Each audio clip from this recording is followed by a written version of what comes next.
자, 저번 시간에는 전두환. 예. 전두환의 신군부에서의 예. 전두환의 대통령. 예. 예. 그 선거를 알아봤고. 예. 이제 우리가 살고 있는. 예. 87 체제. 예. 그 87 체제에 대해서 이야기를 한번 해보도록 하겠습니다. 사실 대한민국이 민주공화국이다. 이게 87년 이후로 보는 게 맞죠. 그렇죠. 예. 이때 이제 헌법이 다시 이제 6번째 헌법이 이제 만들어지면서 육공화국이 이제 만들어지면서 이때 이제 직선제, 네. 즉 국민이 대통령을 뽑는 시대가 됐으니까 네네네. 우리나라도 어떻게 보면은 이제 민주공화국이 된 게 87년부터 지금 올해가 2025년이니까 이제 몇 년 안 됐습니다. 예. 이제 뭐 중년층, 장년층에 이제 들어섰는데 이때 어떻게 보면은 정말 민주공화국으로서의 면모를 담을 시기가 됐었는데 이때 사실 단일화 이게 가장 큰 뭐 이슈가 좀 되기 시작했죠. 사실 이때 이제 김영삼, 예, 김대중, 예. 이 두 분이 예. 단일화만 했어도 그렇죠. 왜 이게 문민정부가 바로 들어설 수 있었거든요. 그렇죠. 근데 이게 단일화가 이제 실패를 했는데 예. 이게 이제 김대중, 김영삼 크게 보면은 야권의 60년대, 70년대, 80년대 가장 큰 거목 아닙니까? 그렇죠. 근데 이분이 정치 생활 역정이 약간 틀려요. 알죠. 예, 이게 김대중 전 대통령 같은 경우는 박정희하고 붙어가지고 예. 계속해서 핍박받습니다. 맞죠. 그래서 뭐 감옥에 가고 사형도 받고 뭐 만명생활도 하고 일본에서는 예. 그 사역 그렇죠. 암살까지 당할 뻔했었고. 근데 김영삼 전 대통령은 핍박받으면서도 국회의원도 하면서 야당의 또 보수도 하면서 어찌됐든지 간에 계속해서 나름대로 세력을 가지고 정치생활을 했거든요. 체제 안에서 했죠. 그렇죠. 예. 그러니까 어떤 차이가 있냐면은 이제 87년도에 이제 직선 체제가 만들어지면서 그 김영삼 전 대통령 같은 경우는 어찌됐든 본인의 세력가 있었기 때문에 본인이 대통령에 나가면은 충분하게 국민들의 지지를 받아서 또 쿠데타의 세력인 노태우를 이기고 본인이 될 수 있다 생각을 한 거고. 그렇죠. 김영삼 전 대통령 같은 경우는 그 오랜 세월 핍박받았기 때문에 본인이 그 핍박받고 그다음에 그 전에 박정희와 싸움에서 거의 승리할 뻔만 한 국민적인 지지도가 있었기 때문에 본인도 이번에는 대통령 나가서 이기고 싶었다 싶은 이런 두 마음이 있다 보니까 당 내에서 경선을 시도했으나 결국은 어쨌든 쉽지가 않았죠. 당에는 김영삼이 장악을 하고 있었기 때문에 김대중 대통령이 들어가도 본인이 당내 경선했을 때 김영삼을 이기기는 쉽지는 않았죠. 한마디로 말하면 김대중 전 대통령 같은 경우에는 사실은 그 예전에 대표적인 인물이었다 할지라도 내부적으로 돌아서 당내 체제가 당내 권력이 약했던 상황이고 김영삼 전 대통령 같은 경우에는 당내 권력을 쥐고 있음에도 불구하고 김대중 전 대통령에 비해서 조금 뭔가 이게 급은 안 되는 거 아니냐. 이게 김영삼 대통령이 나중에 비하인드 스토리 같은데 보면 이걸로 굉장히 열등감 때문에 뭐 이런 이야기도 나오고 막 그러죠. 그래서 그때 이제 김대중 전 대통령 측에서 나온 게 사자 필승론이라는 얘기가 나옵니다. 사자 필승론. 그러니까 삼김과 예를 들어서 노태우가 나온다 하면은 경상도는 김영삼과 노태우가 서로 표싸움을 해서 분열할 것이고 확실한 지지표가 있는 호남과 수도권만 잡으면은 김대중은 필승한다. 뭐 이런 식으로 했었죠. 자, 그래 가지고 결국은 야권 단일화가 실패를 했거든요. 그렇죠. 그리고 이제 그 당시만 하더라도 똑같은 뭐 금권, 강권, 뭐 부주자 투표도 노태우에게 상당히 또 유리한 부분이 있었음에도 불구하고 어찌됐든 간에 그때 이제 투표율을 놓고 보면은 노태우가 36.6%예요. 그러니까 대통령 선거 중에 가장 낮은 투표 중 하나고. 그다음에 김영삼 28%, 김대중 27%. 두 분은 이제 박빙이었죠. 이거 단일화만 됐으면 그냥 50% 그냥 넘겼네요. 그러니까 이때 이후부터 대통령 선거 때마다 단일화 얘기가 계속 나옵니다. 이때가 이제 처음으로 이제 단일화 이야기 나온 거고. 그렇죠. 그래서 13대 첫 대선 직선에서는 어찌됐든 간에 노태우가 어부지리로 어부지리라는 표현이 맞죠. 3분의 1 정도의 수준 가지고 단일화에 실패한 야권을 누르고 본인이 이제 대통령에 당선이 됐죠. 그리고 이제 그 다음 선거, 14대 때 선거회가 이때가 이제 이 단일화에 실패한 김영삼의 이제 그 뭐랄까 나름 이제 좀 그 수가 나오는 거죠. 그렇죠. 그래서 본인이 나와서는 만약 김대중하고 붙어서도 본인이 또 질 수도 있다.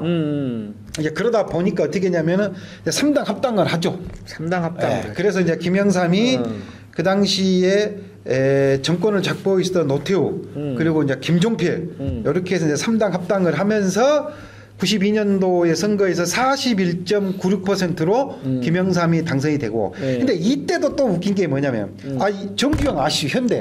현대 왕이장. 네, 정주영이 통일국민당을 만들어가지고 그렇죠. 16.3%를 가져갑니다. 예, 또 김대중은 민주당을 만들어서 33.8%를 이때도 정주영 왕이장이랑 단일화됐으면 또 어떻게 됐을지는 그렇죠. 모르겠네요. 단일화했다면은 또 박빙의 승부가 돼서 또 김대중이 대통령이 당선될 수도 있었겠죠. 정주영 그때 왕이장은 약간 성격이 달라서 이게 뭐 단일화 이야기는 별로 의미는 없었을 것 같아요. 왜냐 그때 당시에 저도 생각해 보니까 어렸을 때인데 그 정주영 회장이 그 손대를 몰고 북한으로 막 가기도 하고 그랬지 않습니까? 근데 이때가 지금 어떻게 보면은 자꾸 이제 뭐 중도 표심 잡기 위해서 뭐 하는 것처럼 안철수의 뭐 국민의당 뭐 이런 것처럼 대통령 직전에 열린 총선에서 정주영이 31석이나 획득을 해버립니다. 그러니까 이제 어떻게 보면 30석 이상을 본인이 갖고 있으니까 대통령 선거 나가서 한번 해보겠다. 뭐 이런 어떤 구도가 이제 만들어진 거죠. 이제. 사실은 이 우리나라 정치 근데 이제 87 체제에서 가장 안타까운 부분이 저는 이제 3당 합당이라고 봐요. 김영삼 전 대통령의 평가를 나중에는 어떻게 될지는 모르겠지만 저는 이 3당 합당으로 인해서 소위 야도라고 하는 그렇죠. 부산, 마산 뭐 이쪽에 지금 창원 지역이 다 저쪽으로 넘어가 버렸지 않습니까? 그렇죠. 그 전까지만 하더라도 80년대까지만 하더라도 경남 지역은 야권이 굉장히 야성이 강한 지역이었거든요. 민주화 세력이었어요. 그렇죠. 대구도 그렇고 부마 사태도 그렇고 뭐 민주화 운동의 성지로서 부정선거에 대해서 많이 했었는데 이때부터 이제 경상도 지역이 완전히 저쪽 세력에 만들어지고 그 다음에 이제 그들이 만들었던 게 뭐냐면 어찌됐든 간에 김영삼의 민주 세력과 독재 세력과의 어떤 합당이 만들어지고 이때 노무현 대통령이 또 3당 합당에 반발을 하면서 맞습니다. 이권 탈당을 했고 솔직히 말해서 그때 당시에 오늘 뭐 홍준표 전 의원도 도지사 저기 시장도 그 이야기를 했더니 그 이야기를 했지 않습니까? 30년 전에 제가 차라리 민주당을 갔었어야 될 걸. 그러니까 이게 뭐냐면 그때 김영삼 전 대통령이 노무현, 홍주평, 김무성 그 외에 소위 말해서 민주운동을 했던 사람들을 다 이렇게 끌어들여가지고 정치권에 넣고 3당 합당으로 다 저쪽 편이 돼버린 거죠. 그게 뭐냐면은 이미 이제 문민정부가 이제 직선제를 통해서 문민정부 만들어지면은 이제 더 이상 이제 독재하고 싸울 필요가 없지 않습니까? 본인이 독재 세력하고 그냥 화학적 결합 어찌됐든 했으니까. 그럼 그 안에서의 본인이 고생한 거에 대한 정치적 보상을 받고 싶은 심리가 작용을 하거든요. 정치인들에게는. 이제 그러니까 뭐 이리저리 저리되든 내 정치 권력, 뭐 국회의원이 됐든 뭐 시장 도지사가 됐든지 간에 잡고 싶은 이런 욕심도 상당히 좀 작용하지 않았나 싶습니다. 그리고 이제 김영삼 대통령이 되면서 이제 그 소위 말해서 저기 총독부 건물도 없애버렸고 하나에도 바로 책임졌고 금융실명. 김영삼 대통령이 금융실명제라든가 하나의 책계라든가 잘한 건 좀 몇 가지가 있어요. 그럼에도 불구하고 또 이제 IMF를 맡게 돼서 3당 합당하고 IMF 이게 처음하고 끝이 별로 안 좋았기 때문에 자 그러고 나서 이제 IMF가 97년도에 터지고 나서 이제 정권이 이제 바꿔지죠 또. 그렇죠. 그러니까 15대 대선 때 이제 김대중 대통령이 당선이 되는데 이게 이제 학습 효과가 있거든요. 단일화. 그러니까 이제 김대중 대통령도 여기서는 안 되겠다 싶어서 유명한 이제 DJP 연합이라고 그러죠. 충청권을 끌어안죠. 자민 그 DJP 연합을 하면서 국무총리를 김종필을 주겠다. 이렇게 해가지고 이겼죠. 근데 그때는 이제 IMF에 대한 것들도 있었고 성수대고 그다음에 또 삼풍백화점 붕괴, 대구 지하철 참사. 뭐 이런 또 95년도에도 지방선거도 있었고. 그래서 이게 좀 이상하긴 한 게. 자, 요거하고 좀 나눠볼게. 3당 합당은 하학적 결합이 되면서 지금까지도 했단 말이죠. 근데 이게 DJP 연합은 둘이 이렇게 단일화를 하고 했어요. 근데 하학적 결합은 안 됐어요. 그렇죠. 그 이야기 좀.